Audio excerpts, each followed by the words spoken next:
Dr. Andrew Koutnik, there's a lot of stuff going on right now with maltodextrin. It's a big buzz. A lot of people talking about its safety, talking about how many carbs are actually in it, what it can do. You are quite literally one of the leading experts when it comes down to glucose, when it comes down to insulin. You're a type 1 diabetic yourself, so you fully understand the impact. I figured you're the right person to have this discussion with. I think we need to unpack maltodextrin and understand what it is and how it might impact people. So maltodextrin, for those who are unaware, is a polysaccharide. And what is a polysaccharide? This is a molecule with multiple glucoses bound together at certain lengths. And it's derived from starches. So things like corn, potatoes, rice, they actually go through an extraction method to isolate out this molecule. And so the way they do that is through multiple steps, such as hydrolysis, some enzymatic reactions. It's an incredibly highly processed sugar, in essence. It is truly a sugar. Now, it only has about 10% of the sweetness of table sugar. And so that might bring up the question, why would anyone want to consume something that has the same properties, the same insulin and glucose impact as sugar, if it doesn't taste as sweet? It only has about 10% of the sweetness. And it does depend on how long the chain of polysaccharides are and how sweetness and some of its other properties. But these other properties are why a lot of not just medications, but also food products actually incorporate it. One of the key things that maltodextrin is used for is thickening and stabilization. So you can look at things like Truvia, which is a stevia-based product. Stevia is around 200 to 300 times more sweet than table sugar. Because of that, you need such a low volume. But imagine giving someone a packet with, 200 to 300 times less volume of this little powder. It would be very hard to actually utilize that effectively, because you wouldn't, this is you couldn't, there's such a low volume of the powder that it's hard to actually put it into a drink or otherwise. So what oftentimes maltodextrin is used for is a carrier. You can use more volume of maltodextrin. It doesn't have nearly the sweetness, so you're not really affecting flavor. And you can carry things like not just stevia, but also acetaminophen, ibuprofen. So it's in medications. It's also in many food ingredients for that purpose. So it has a purpose independent of just, for its sweetness, which frankly has very little.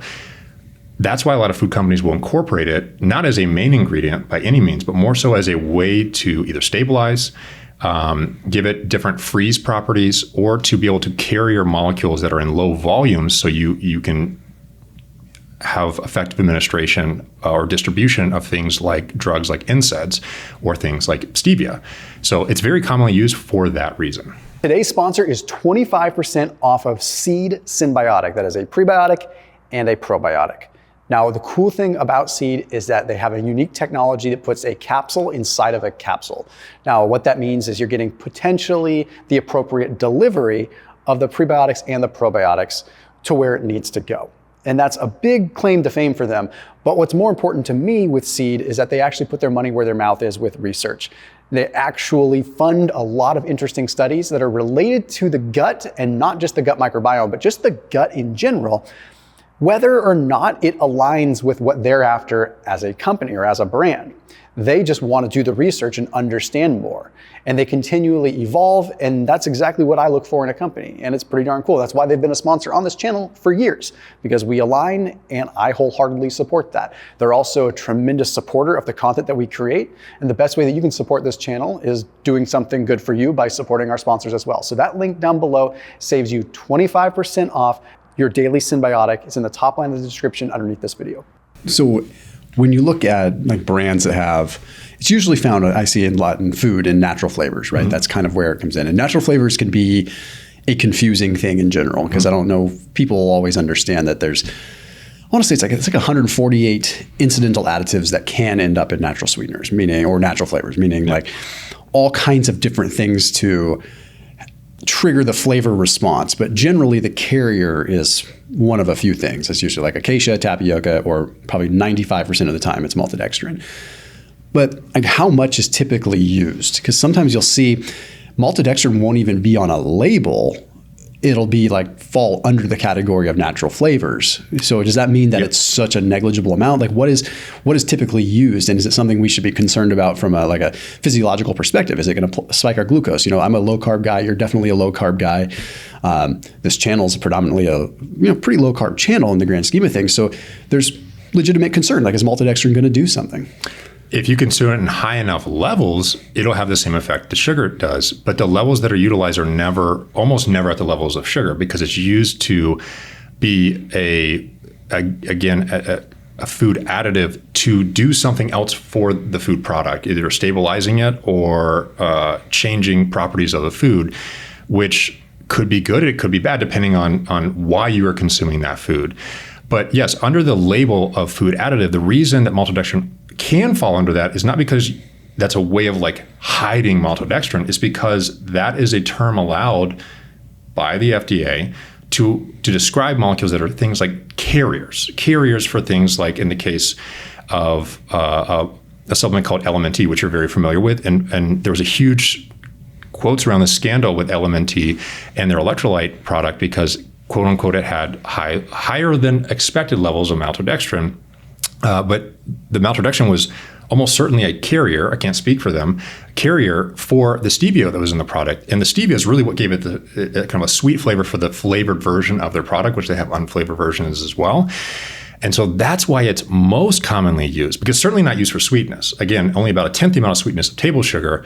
And there are way sweeter molecules if you're looking for sweetness. There is stevia, there's controversy around erythritol, so maybe you're probably not going to use that too often anymore. But there's things like sucralose and other molecules as well that are often used in traditional products. Maltodextrin is mostly a filler and a stabilizer and a way of changing the chemical properties of the foods it's added to. Sometimes that's good, sometimes that's bad, but the glucose and insulin impact is just dose response to the amount that's present. In this recent scandal, so to speak, around LMNT, there was a lot of discussion around the idea that LMNT had, supposedly only said they had 4 milligrams of maltodextrin in their product. Later find out they had 400 milligrams, and a lot of people got on the internet. And I think, I can't speak for these people and what their intent was, but it seemed like there was a lot of hyperbolic language going on. And, in a lot of products, particularly, electrolyte products like LMNT, the amount present at 400 milligrams, even though it's 100-fold higher than supposedly what they originally had disclosed, which I don't know if that's even true or not, I don't know, at 0.4 grams is equivalent to 0.1 teaspoons of actual sugar. It's 0.1 teaspoon. 0.1 teaspoon. 0.1 teaspoon. The amount of blood sugar change you would expect from that amount of maltodextrin, particularly in a product like that, is at most 2 to 3 milligrams per deciliter. In most detection devices we currently have, like blood glucose capillary measurements or continuous glucose monitors, all of these devices have something called a MARD, so mean absolute relative difference. It's a way of measuring the relative margin of error of the calculation or calibration of the device. For blood meters, for the capillary measurements of blood, there's around a 5 to 9% difference between what they call a gold standard YSI device. These are old school devices that are used in diabetes clinics. I worked in an institute that used these commonly to measure the accuracy of commonly up-and-coming glucose detection devices of various types. And what you do is you would draw blood, usually venous blood, put it through the YSI, which is one of the most accurate and gold standard ways of measuring glucose, and then you compare the reading of one of these devices. These capillary measurements for blood glucose, they have about a 5 to 9% MARD. So relatively speaking, that's a 5 to 9% error. So if you have 100 milligrams per deciliter blood glucose, you can expect that device would only reliably tell you a glucose level somewhere between 91 and 109 milligrams per deciliter. The total flux in that around 100 milligrams per deciliter, even if you're in total normal glycemia, is 18 milligrams per deciliter. Okay, so 2 to 3 milligrams per deciliter change from a product like LMNT is around 9-fold lower than you can even detect with a blood glucose meter. With a CGM, the MARD is around 10%. Okay, so the total flux around that's around 20 milligrams per deciliter. And the flux only gets larger the higher the actual blood glucose reading. In on top of that, so you can't actually really even detect such a level of change. Another layer to this is when you consume something like maltodextrin, a certain portion of glucose is consumed by intestinal cells. So at such a small volume, intestinal cells will eat some of that up, convert it to lactate for its own energetic needs. And so you're not even getting the full amount. So it's even questionable whether it would even increase blood glucose at all. You certainly couldn't measure it with any known devices with any level of accuracy. And when we think about the physiologic range of glucose, even in a fasted state, without any food present, so total baseline scenario, no perturbances to metabolism in the form of food, which increase or change glucose levels, the total range, physiologic range within a day in a fasted scenario for most people is 40 milligrams per deciliter, estimated around 70 to 110 milligrams per deciliter. And the postprandial state for healthy individuals without diabetes, that's around 70 milligrams per deciliter, so around 70 to 140 milligrams per deciliter. If you start looking at people with type 1 and type 2 diabetes, these numbers go north of 120 milligrams per deciliter in total range. What that means is not only can you not detect such a change in blood glucose, most of it would be, a large portion of it would be eaten by the intestinal cells, at least at that small volume. And it's not even discernible from the physiologic variability, even in a fasted state. There have been some claims put out there about the product. Again, it seemed a little hyperbolic because there were frank inaccuracies around understanding insulin resistance and diabetes and the disease that was highlighted as a concern by while, hey, it's only 0.4 grams of this maltodextrin, which is very common volume in these kind of supplemental food products. It's not much in most of these food products if the goal is to keep glucose levels or sugar levels very, very low and have minimal glucose impact. But there were some comments that were made around this idea that people with insulin resistance may have a elevated insulin response. So if you're healthy and normal and fit and active, LMNT, if you take a packet or two, it won't affect you because you're so healthy that you're insulin sensitive, won't have much insulin response.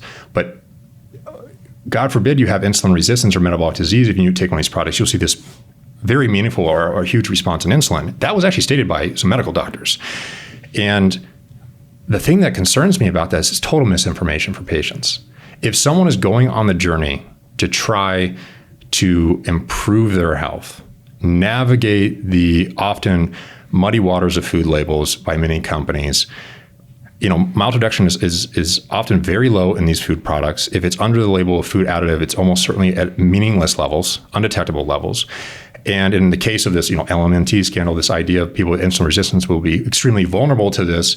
I have a metabolic disease, a chronic metabolic disease in the form of type 1 diabetes. I have diabetes. I have one of these diseases where insulin resistance is extremely common. And I can tell you that this cornerstone example of type 2 diabetes, which was highlighted in one of these videos, as an example of when you would see these hyperbolic insulin responses.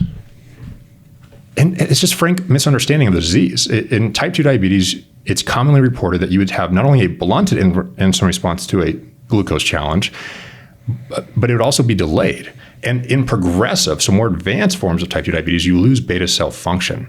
So you might not even have the ability to form as much of an insulin response to any glucose challenge in general. So again, a lot of this is very frustrating as someone who's a researcher, but also a patient with a metabolic disease. Food can have profound impact on your overall metabolic health.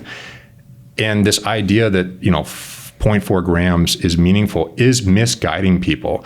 So back to the point around LMT and the amount that's commonly used, it's usually frankly minuscule levels and not detectable, undiscernible from physiology that's going on. And some of it's actually consumed by intestinal cells, reducing the amount of impact that such a low volume would even possibly have on glucose levels. Yeah, I think even when you look at most products that are on the shelf, I don't know if people fully see how often maltodextrin is in just regular foods that they're eating. This might just be one example of where it was brought to light in, frankly, a hyperbolic fashion. But like when you go to Costco and you look at the ingredients, I would say in the regular dry foods area of Costco, like not the perishables, I'd probably guess, but I'd say like 7 out of 10 foods have some kind of natural flavor in it, right? Like even like keto foods, even things that so it's something that we're dealing with all the time. And when we're talking about one 1/10 of, you said 1/10 of a teaspoon? Is that what it is? Or 0.1. 0.1. Okay, so it's 1/10 of a teaspoon. Yeah, so 1/10 of a teaspoon, that would come out to, probably less than a quarter gram of carbohydrates, something like that, like just about.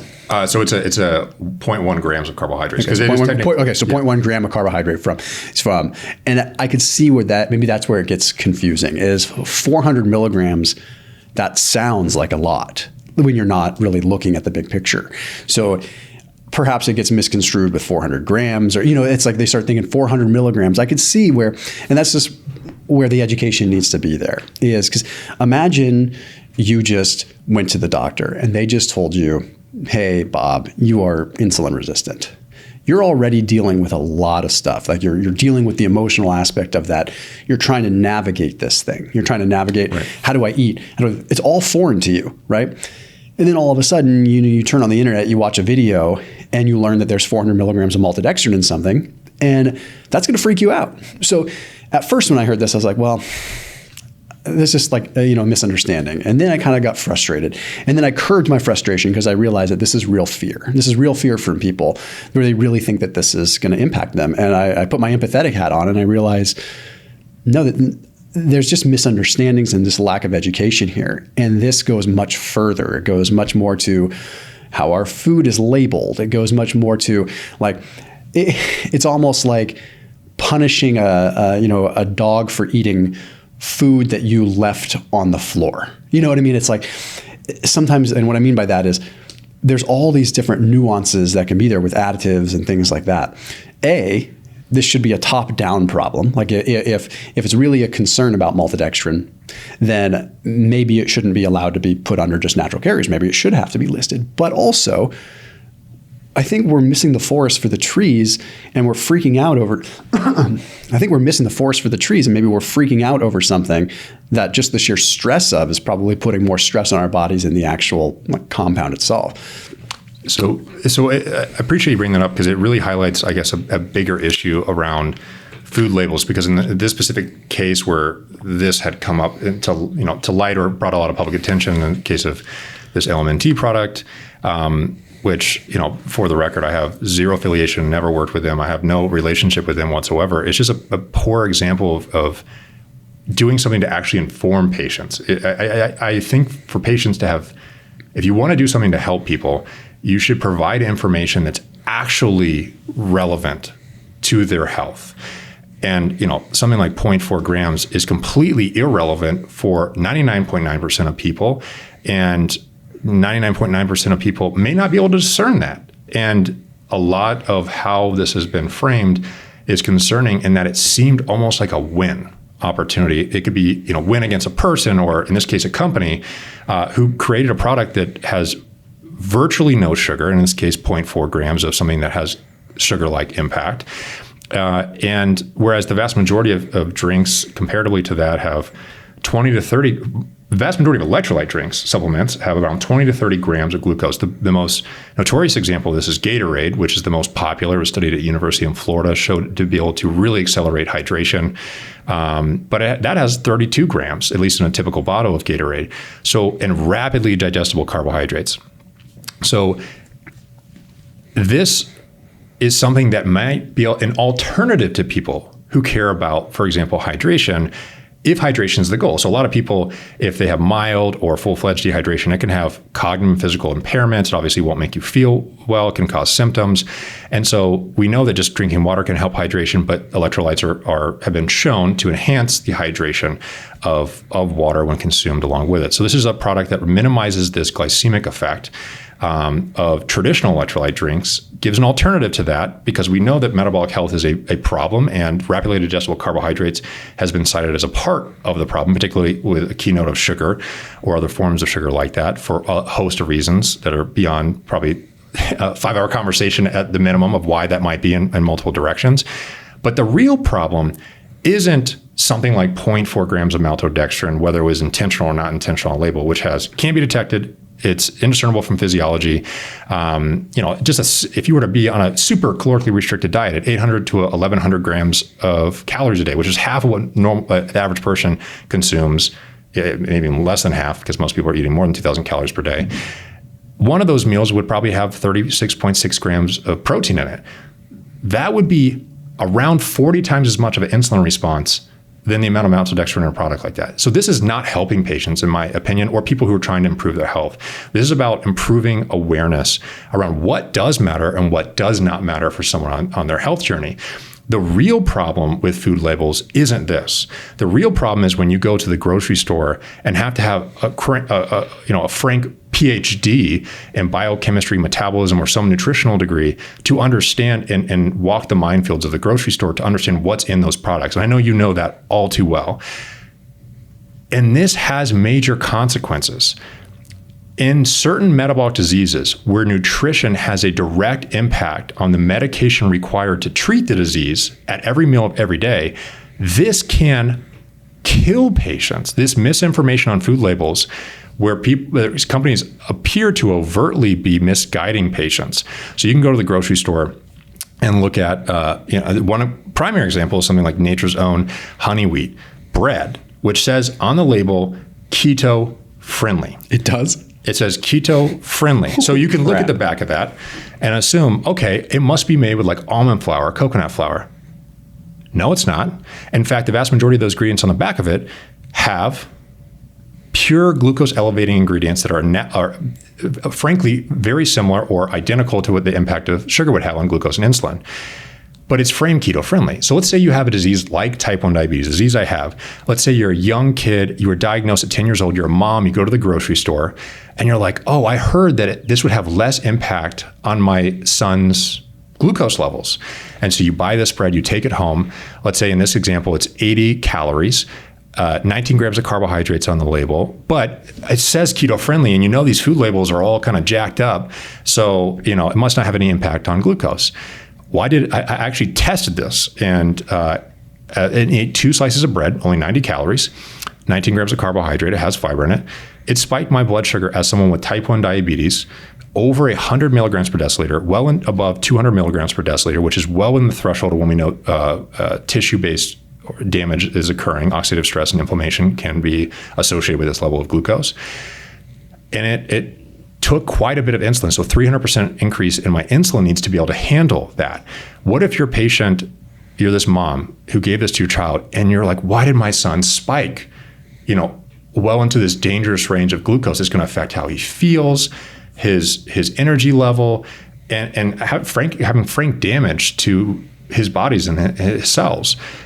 That is the real potential risk, because imagine you don't think you need insulin, or you're eating a food that supposedly you think, oh, well, I'm going to give extra insulin because I think I might need more. And a prime example of that is, I consult for some food companies, and one of those companies is RX Sugar, and they have a product that has allulose in it. Well, the government currently mandates that allulose be labeled as a carbohydrate on the label.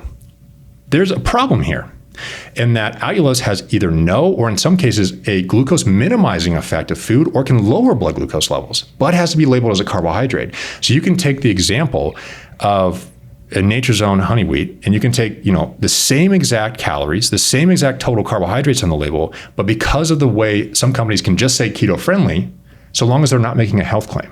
They can say almost anything on the label, as long as they're not making a health claim, like it will improve your heart or it will cause weight loss. If you do that, you have to have a study to validate it. If not, everything's on the table. Which even then, it's still not hard for them to cherry pick a study for that. And they do it all the time. And they do until someone comes to sue them, usually their competitor, to try and bring it down. These are the tools and tricks that food labels use. But in these two kind of counter examples, one where the company can get away with calling it keto-friendly, misguiding patients, with the other, the government frankly mandates them label things as carbohydrates, which would inform the patient it's going to cause glucose elevation, and then it has no effect on glucose over here, whereas this one can spike it over 100 milligrams per deciliter. Imagine, because you're informed it has carbohydrates over here, because of labels aren't really guiding patients on the metabolic impact of the food. Imagine you're that same mom. You're like, oh, well, I had this food over here, wasn't supposed to spike my son. And it said keto friendly, so it must not work. I needed to give 5 units of insulin for this. Over here, you see the same label, 18 to 19 grams of carbs, 80 calories, all the same composition as far as the macronutrients, and you give the same amount of insulin. but it actually was not having any glucose impact. But that company can't do anything about it. Because the government mandates they put things like allulose as carbohydrates. Then their child can go into frank or dangerous or frankly fatal levels of hypoglycemia. And in some cases, patients can die. So patients can die due to food mislabeling. This is a real thing, and it does happen in diseases like type 1 diabetes that often affects kids and children, where food has a direct impact on the medication requirements of the disease. And this can have a devastating impact on the child, often at every meal of every day.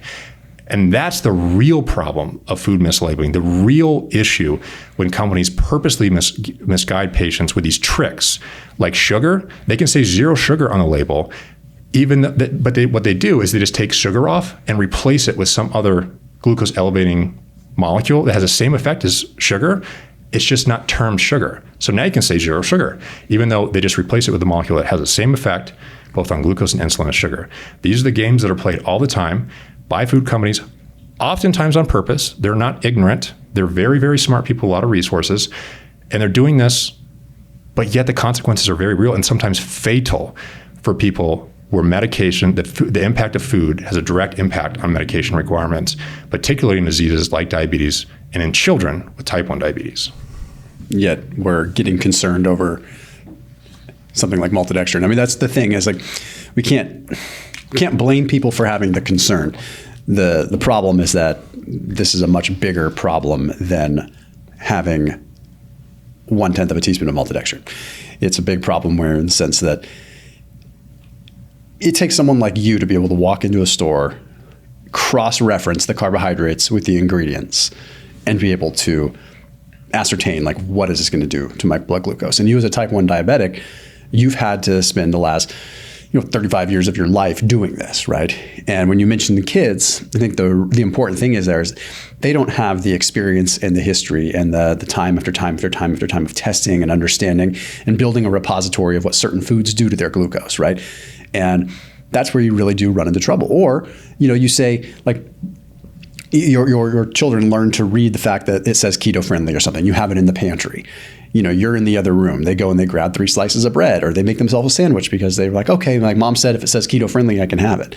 And that's a real problem. And I think it's very important for people to know that that is where we're focusing the energy, and that's where we should be focusing the energy. And the most important thing here is that we're all on the same team. Like people that are watching this channel, people that are watching this, people that consume LMNT, people that consume all these other products, almost every single good-hearted product that I know that really puts their heart first in what they do, they still have some natural flavors in them. And the fact is like it or hate it, please, for the love of all things good, stop and realize that we're all doing the right thing and moving that direction, and we're all on the same team. Now, a piece that I want to focus on just because it's come up a lot, and actually it's a valid argument at first when you look at it, is maltodextrin is derived from corn. Mm-hmm. There's potential corn allergies with people. I know they're rare, but that is another one that comes up, okay, is like, and it comes back to the food labeling piece too in some ways, but it's like, if corn is a potential allergen, then how come it's not listed as a corn allergy on the package of some of these foods, or in this case, like, LMNT with natural flavors? So a lot of products are derived from things like corn, potato, rice, where, in the case of corn, some people can have some type of allergic response to certain ingredients, like wheat, like gluten, proteins in the form of gluten can have some, with true celiac, can have an allergic response to this. And that is possible in a very small number of individuals. So the actual diagnosis rate of something like celiac, I think it's like less than 10% of the total population. I could be wrong. I'm sure someone will correct that if that is wrong, but it's very, very small percentage. In the form of corn allergies, as you mentioned, it's exceptionally rare. But when someone thinks, oh, well, maltodextrin is we talked about in the early part of this video that it's a highly processed ingredient. That's actually not a bad thing. The reason things like, there's certain cases where highly processed food are in fact bad and can cause people to, on average, over the whole of processed food products, cause people to overconsume. They're highly caloric dense. There's a bunch of issues with this, right? But maltodextrin itself, the reason highly processed in this case is actually very pertinent is the same thing with medication. Medications are highly processed on purpose to remove cross-contaminants, proteins, trace proteins. and other things that can cause a kind of allergic response to individuals who may have an allergy response to things within, like say, a product like corn or in the product like wheat, if something is derived from that. So just to be clear, in this case, highly processed is actually a good thing. It's a way of truly isolating out the chemical of interest that could then be included into a food product for any set reason, right? And a lot of the information you put on this channel is very helpful for people to guide them on this journey with understanding food products and other ingredients like that. So I think people should realize when they're actually going and looking at something like maltodextrin, I think, well, I've heard that's highly processed and highly processed foods are bad. On the whole, highly processed foods have problems associated with it. But in this particular example, maltodextrin, you want it to be pure maltodextrin. You don't want it to be trace contaminants of other molecules or other products in it. And so that's where the highly processed component of the extraction method is utilized over multiple steps. So yeah, it goes through a number of processes to remove any impact that something like corn, if you have an allergy to it, could actually have an effect on you. The goal is to isolate out and have a pure form of maltodextrin. Now, if you have an allergy to maltodextrin, I am unaware of anyone who has had such an allergy. It is a pure sugar, so you, in essence, be allergic to sugar. And if you are, I've never heard of such a thing. It is possible. I'm sure anything's possible, but I have not heard of such a thing. But trace contamination, cross-contamination, trace amounts of protein of other things in the manufacturing process, et cetera, those are rare. They do happen. I guess it depends on the product you use and where they get their maltodextrin from. But it's exceedingly rare, but it does happen. Some of the alternatives to maltodextrin, interestingly enough, I mean, not that I'm going to even throw tapioca starch under the bus, but these are, you can run into the same, actually, I mean, tapioca allergies are somewhat on the rise just because of the overuse of it. And when I say on the rise, it doesn't mean it's at any meaningful level, but we're noticing a significant increase in people having some issues with tapioca. And it's probably not going to come as a carrier. It's coming more so people are making full on like tapioca starch bread, and they're selling that as a keto product. And it kind of begs the question of, okay, people that start having intolerances with gluten, even if they're not full on celiac, like that's understandable. But even in the case of like something like tapioca starch, you're looking at such a minimal amount. It's the same kind of thing. You're going to be running into that same situation whereas you would with maltodextrin, where it's such a meaningless amount that it's going to be broken down before it's ever going to have an impact. So that's where it's a little frustrating, because no matter what kind of carrier you choose, like there's acacia, you could use some of there's some of these other carriers, but at the end of the day, it's still going to have, albeit a very negligible amount, a slight caloric value of however point what calorie. Yeah. The reason I say that is because there's a lot of people that fast on this channel, like people that watch this channel, they're into fasting and they think of anything that's going to have caloric value. And I just want to clear the air for people. If you have a cup of coffee, you're probably not breaking a fast, but you're still consuming probably 5 calories. If you have all these little things that you consume, they still have some calories, but we need to account for some of unless you're willing to completely like dry fast, you're going to be triggering some level of gut motility. You're going to be triggering some kind of response, maybe not necessarily with glucose, but you're breaking a fast, right? Yeah. So I just don't want people to get lost in the weeds. And as someone that has over the years perhaps created a lot of I'm to blame for some of the confusion that comes there. Like you get really specific about, well, this breaks a fast, that doesn't break a fast. And it sometimes encourages people to overthink it. And I want to make sure that people know that you don't want to overthink these things. Like when it comes to fasting, a cup of coffee, black coffee, and you have 5 calories. Like the net positive is you're still in that AMPK state. You're still in that fasted state. And matter of fact, probably a benefit, right? So just clearing the air with that so people just don't get hung up on that, because I still think if drinking something like LMNT or anything, quite frankly, I'm not a fan of diet sodas, but some people consume a diet soda when they fast because it allows them to get through a 24-hour fast. If that is allowing you to achieve your health goals, I'm not going to bash that. Right. Like if you're going to have that Diet Coke, again, I'm not a fan of it, but if you're going to have that Diet Coke and it gets you through a 24-hour fast instead of grabbing a Gatorade or instead of going and getting a Big Mac, more power to you. Go for it. I could not agree more with that statement. What we're talking about in the case with, talking about LMNT as an example, that's 1.6 calories, and the reality, is that when we talk about a fast, I mean, in this particular example, you have to think about what's the goal of whatever metabolic journey you're on. And most people, obviously, the end goal is health, and for some reason. And when you do something like a fast, I would contend that the vast majority of the benefits from a long-term fast, and there are a number of benefits that can come from it, but one of the key metabolic changes that needs to occur is a drop in insulin levels. And I can promise you that 1.6 calories is going to do nothing to your insulin levels at all. In fact, insulin has a sigmoidal curve, right? And so meaning that it's initially very plateaued up to a certain threshold in glucose, usually meaningfully above basal levels of glucose. And then it has this exponential rise, and then it tapers off beyond a certain level of glucose. And that's particularly important because something like 1.6 calories in the form of glucose or in the form of coffee, which I think most of its calories are actually in the form of protein, that is going to, depending on where your glucose level is, and if you're fasting, it should be as normal glycemic as possible.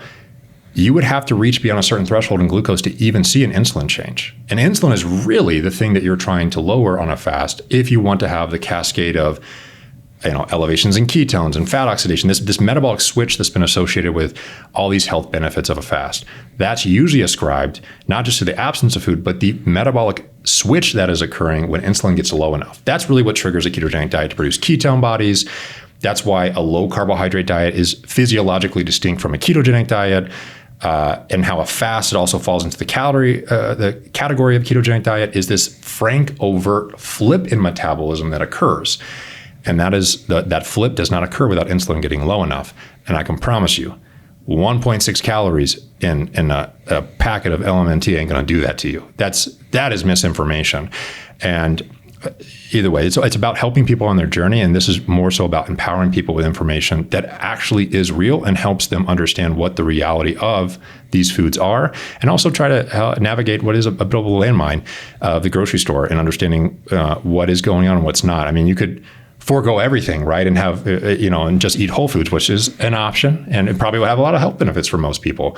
But the reality of everyday life for most people is that they will often want some support. A lot of people feel unable to cook all their foods all the time. Maybe they don't have time. Maybe they have kids, I don't know if you have those before, but it can challenge your ability to do all of these things sometimes. And so you got to find some reasonability in your life. You got to enjoy your life. You don't have to. I recommend it though. It's awesome if you do. And yeah, it's about being informed and making good decisions, but don't fall for this hyperbolic kind of opportunistic conversations. Not saying that's what happened here in this particular example, but be careful what you hear and look for well-informed sources on guiding people on these journeys. So yeah. Amen to that. I mean, we're in a great spot where people can have an abundance of information, and it's up to us to have some responsibility to, when I say us, I just mean as a whole, people that are watching the channel, us, to filter through some of that noise. And I think it's important that we put content like this out so that people can make their own informed decisions, but it's not just a one-sided conversation. So Dr. Koutnik, where can everyone find you, man? So I have a website that has a bunch of free resources called andrewkoutnik.com. You can sign up there. There's actually if you sign up, I send people a list of a lot of these alternative forms of sugar. There's actually about 105 different non-sugar-based ingredients that are out there in the form of 7 different categories. And so if you go up and sign up there, I can send you a list of that. And I also am on X, Instagram. So on X, I'm at Koutnik, Koutnik. Instagram, Andrew Koutnik, PhD. And I try to put out as much helpful content as I possibly can to guide people on their journey to health, with a particular focus on helping people achieve optimal metabolic health. Right on, my man. Thanks, brother. Hey.